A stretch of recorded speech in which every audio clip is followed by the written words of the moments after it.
quelque sorte, je pense que oui, c'est un appel au secours. Pourquoi? Parce que, comme j'avais dit au début, c'est que toutes ces revendications-là, toute cette précarité-là, elle existait bien avant la crise de Covid-19. Mais comme j'ai dit, ça s'est accentué. Et là, on remarque réellement ce que c'est qu'être un étudiant, ce que c'est que la vie d'étudiant. Parce que, comme l'a si bien dit Monsieur Séné, c'est que c'est un parcours noble d'acquérir le savoir et d'étudier à l'université. Et pour cela, il faut avoir les conditions, il faut que l'État nous aide. Parce que le Crous a fait quelque chose d'exceptionnel. Le gouvernement aussi a fait quelque chose d'exceptionnel pour les étudiants boursiers en mettant le prix du self-Crous à 1 euro. Mais le problème dans ça, c'est qu'il y a des étudiants qui ne sont pas boursiers, dont leurs parents ils gagnent très bien leur vie, mais ils s'entendent pas avec leurs parents. Ça veut dire quoi? Ça veut dire qu'ils s'entendent pas avec leurs parents, ils ont leur logement étudiant, d'accord, mais à côté de ça, ils vont devoir en quelque sorte délaisser leurs études pour travailler, essayer de payer le logement, essayer de payer la nourriture qui va avec.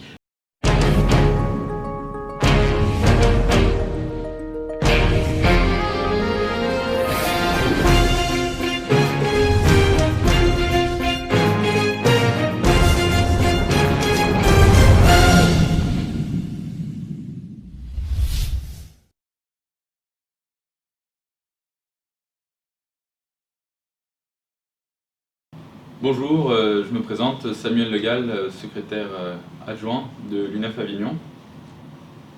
Bonjour, moi c'est Drider Taouban, alors je suis étudiant à l'Université d'Avignon, mais je suis aussi vice-président étudiant d'Avignon Université et je suis élu dans nombreux conseils donc, comme la CFVU, l'UFRDEG.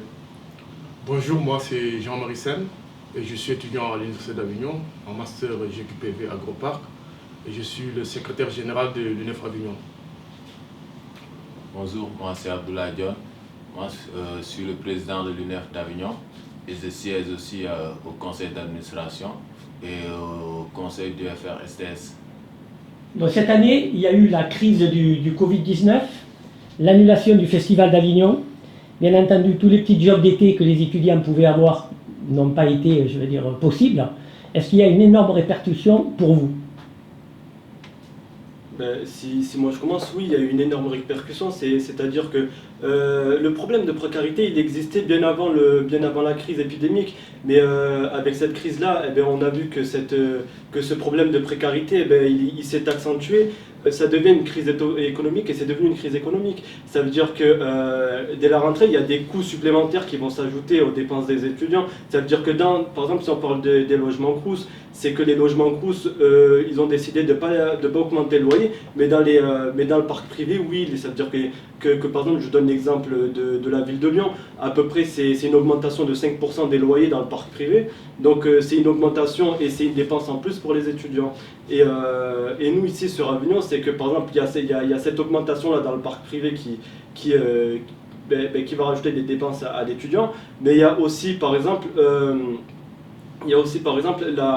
l'achat de masques et de gel hydroalcoolique. Tout ça par exemple c'est des dépenses qu'on ne devrait pas avoir, mais qu'on a sur le coup. Par exemple, les masques, ça représente à peu près 230 € à l'année, et le gel hydroalcoolique, à peu près 120 € à l'année pour un étudiant. Et nous, on a la chance qu'à l'Université d'Avignon, ils ont pris l'initiative de donner 2 masques en tissu par étudiant dès la rentrée. Donc ça, c'est une assez bonne initiative, mais les 2 masques en tissu, ils ne vont pas pouvoir durer toute une année. Et du coup, oui, la crise épidémique, elle a de très grosses répercussions sur la vie étudiante en général. Puis donc, il faut bien voir qu'à cela s'ajoute, comme le disait Taouban, l'augmentation du coût de la vie étudiante. Cette année, l'UNEF au niveau national estime que c'est à peu près 4% d'augmentation par rapport à l'année dernière, qui elle-même était en augmentation. Le coût de la vie augmente, pourtant les rentrées d'argent, notamment les bourses ou les salaires étudiants et puis de façon exceptionnelle les aides de l'université, les aides des Crous, etc., ont besoin d'être augmentées. Et vis-à-vis de toutes ces questions que les étudiants nous ont fait savoir de façon pressante, difficulté de se nourrir, difficulté de trouver un logement pour l'année prochaine, difficulté de se demander si je pourrais financer mes études l'année prochaine. Donc on a interpellé régulièrement et qu'on continue dans les différentes instances dans lesquelles l'UNEF Avignon siège, d'interpeller les acteurs comme l'université, le Crous. Et il il y a à peu près un mois et demi, on a eu un rendez-vous avec la direction du Crous d'Aix-Marseille-Avignon pour faire remonter toutes ces difficultés aiguës chez les étudiants et leur proposer un certain nombre de solutions qui permettraient de sortir les étudiants de ces difficultés, que ce soit l'augmentation des bourses, que ce soit l'augmentation des aides exceptionnelles, aussi l'augmentation du nombre de logements. Crous, tous les étudiants qui devraient avoir accès à des logements n'ont pas accès aux logements qui devraient avoir droit. Et donc, on a été assez surpris de trouver nos revendications qu'on portait à la direction du Crous, pour la plupart écoutées mais pas entendues. Alors pour les personnes qui ne savent pas ce que c'est le Crous, est-ce que vous pouvez développer? Le Crous, c'est le Centre régional des œuvres universitaires et sociales. C'est la structure régionale qui dépend du CNUS au niveau national, qui s'occupe de 3 piliers, qui s'occupe à la fois du logement, donc on a les cités universitaires, qui s'occupe de la nourriture, notamment avec les restaurants universitaires et les cafettes qu'on trouve dans nos universités. Et le 3e pilier, c'est les bourses ou les aides exceptionnelles à destination des étudiants. Donc sur ces 3 volets-là, le Crous a des moyens d'action pour permettre aux étudiants de ne pas troquer leurs études contre une bataille pour la survie et finalement l'abandon de leurs études. Évidemment, bien sûr que des choses sont mises en œuvre, mais la situation est exceptionnelle et requiert davantage de moyens. Et comme l'a si bien dit Samuel, on avait rencontré le président du Crous pour discuter sur certains points. Et sur ces points-là, il y avait aussi sur le point concernant les aides qu'attribue le Crous aux étudiants. Donc c'est un peu difficile parce que pour avoir ces aides-là, il y a l'assistance sociale qui demande beaucoup de documents. Par exemple, on nous demande l'avis d'imposition de nos parents. Donc pour un étudiant qui a besoin de ces aides-là, c'est un peu difficile. Et des fois aussi, pour avoir une réponse, ça fait un mois ou presque 3 semaines pour avoir une réponse, pour savoir est-ce que je peux avoir ces aides-là ou pas. Donc il y a l'université qui faisait des efforts pendant le confinement. Ils attribuaient par exemple 500 € aux étudiants pour acheter des matériels informatiques, pour des aides alimentaires. Il y avait aussi des bénévoles qui aidaient les étudiants. Et ça, c'était pas les étudiants, c'était pas les bénévoles qui devraient faire ça. Il y avait aussi des étudiants qui donnaient aussi des paniers alimentaires, comme au niveau de l'UNEF, on distribuait des paniers alimentaires. Il y avait des bénévoles qui faisaient ça. Et ça, c'était le rôle du Crous.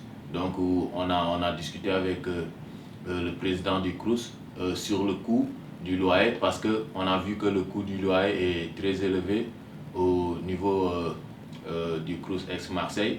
Et on a discuté aussi sur l'attribution des logements aux étudiants étrangers. Parce qu'on a constaté que la plupart des étudiants étrangers qui viennent en France, ils n'arrivent pas à trouver un logement au niveau du Crous, et particulièrement au niveau du Crous Aix-Marseille. Parce qu'au niveau du Crous Aix-Marseille, si l'étudiant étranger est en licence, il ne peut pas avoir un logement. Il faut qu'il soit en master, et si l'étudiant est en master même, cela ne justifie pas qu'il va avoir un logement, parce que le quota des logements pour les étudiants étrangers est très insuffisant, très insuffisant. Donc, et aussi les étudiants étrangers, ils n'arrivent pas facilement à trouver un logement, c'est les particuliers, parce que les particuliers se méfient, et aussi les conditions de cautionnement sont très restrictives. Et au niveau du Crous aussi, ils n'acceptent pas des cautions des parents qui travaillent à l'étranger. Ça aussi, c'est une barrière pour les étudiants étrangers qui veulent trouver un logement au niveau du Crous.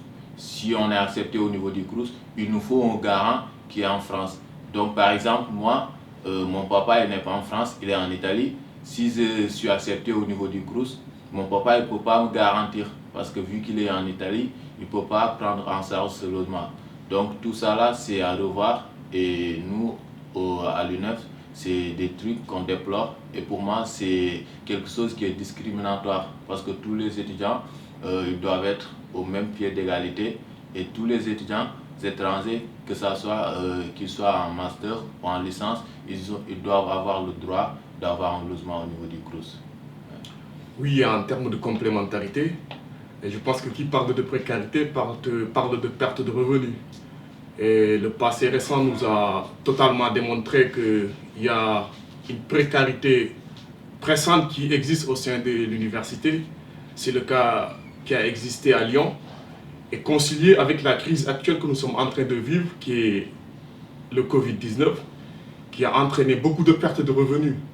Donc nous, en tant qu'étudiants, ce que nous pouvons, c'est essayer d'alerter, de lancer un appel solennel à nos autorités du CROUS pour qu'ils puissent avoir un regard bienveillant envers ces étudiants.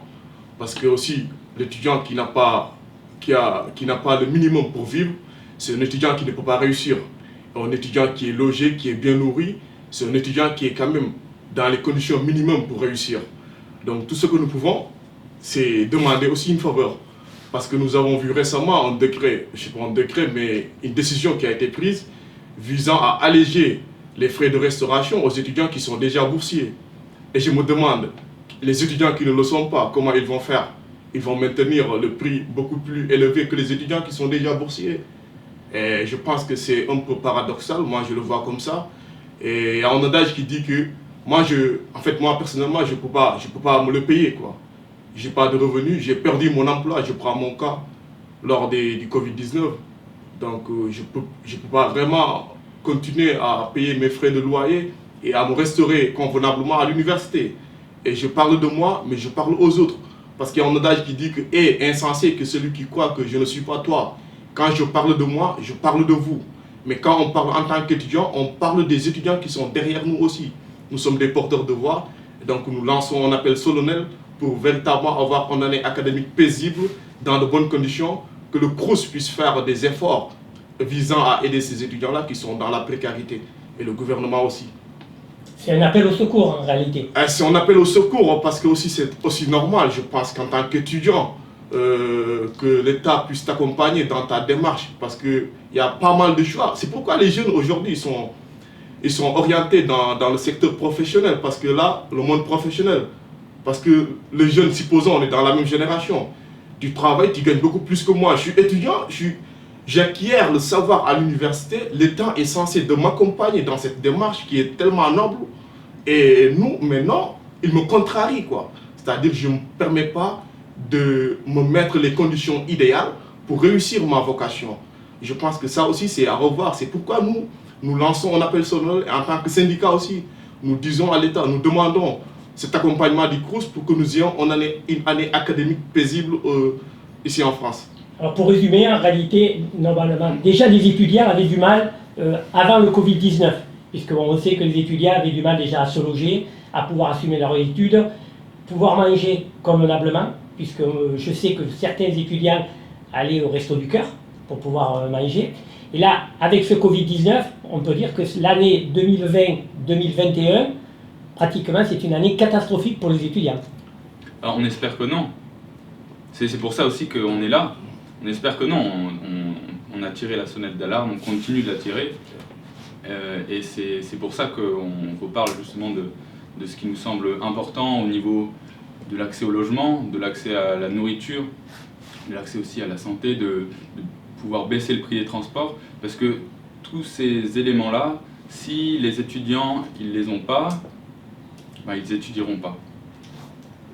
J'ai aussi un truc à rajouter, lorsque vous avez dit un appel au secours, en quelque sorte je pense que oui c'est un appel au secours. Pourquoi? Parce que comme j'avais dit au début, c'est que toutes ces revendications-là, toute cette précarité-là, elle existait bien avant la crise de Covid-19.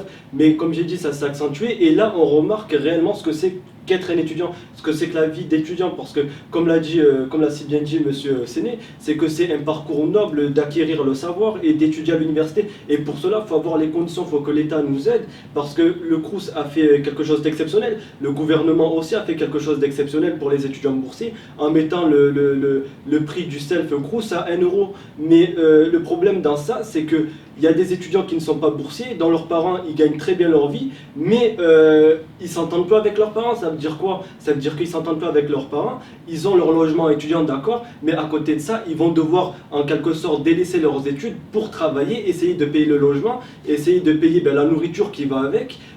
En plus de ça, c'est essayer, par exemple, pour les filles, il y a des dépenses supplémentaires. C'est que, par exemple, pour les protections périodiques, c'est payant, c'est toujours pas gratuit. Donc, ça fait un coût énorme pour les filles sur ça. Bon, il y a le bien-être aussi, sur le gel douche, etc.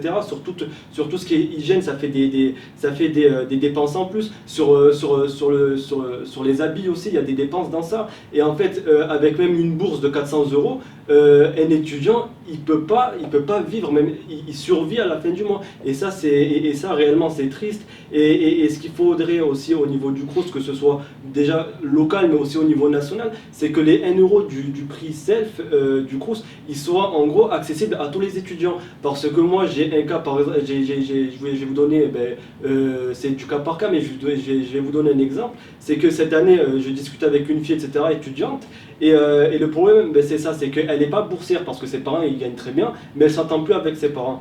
Et elle en est arrivée au point où, bon, du coup, elle a essayé d'avoir un contrat de travail, etc., mais sauf que personne n'a pu la prendre.